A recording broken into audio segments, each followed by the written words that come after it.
Informasi soal PSM, Saudara. Rencana PSM Makassar membangun ulang tim untuk musim depan tak sepenuhnya berjalan mulus. PSM harus hadapi sanksi larangan transfer dari FIFA dan kasus ini jadi yang kesekian kalinya.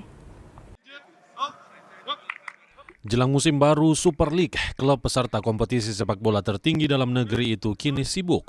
Para klub mulai berburu pemain, merombak tim demi mempersiapkan musim 2026-2027.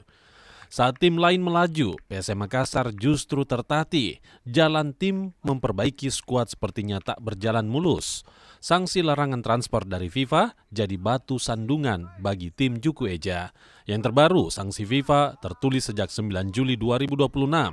Sanksi ini menambah daftar sanksi PSM yang sebelumnya pada 22 Mei 2026 yang juga belum rampung. Sanksi ini membuat PSM tak bisa aktif di jendela transfer selama 3 periode bursa berturut-turut. Ini jadi pekerjaan rumah bagi manajemen. Mereka harus merampungkan masalah ini agar pelatih dari JK Lezik bisa membangun ulang skuad.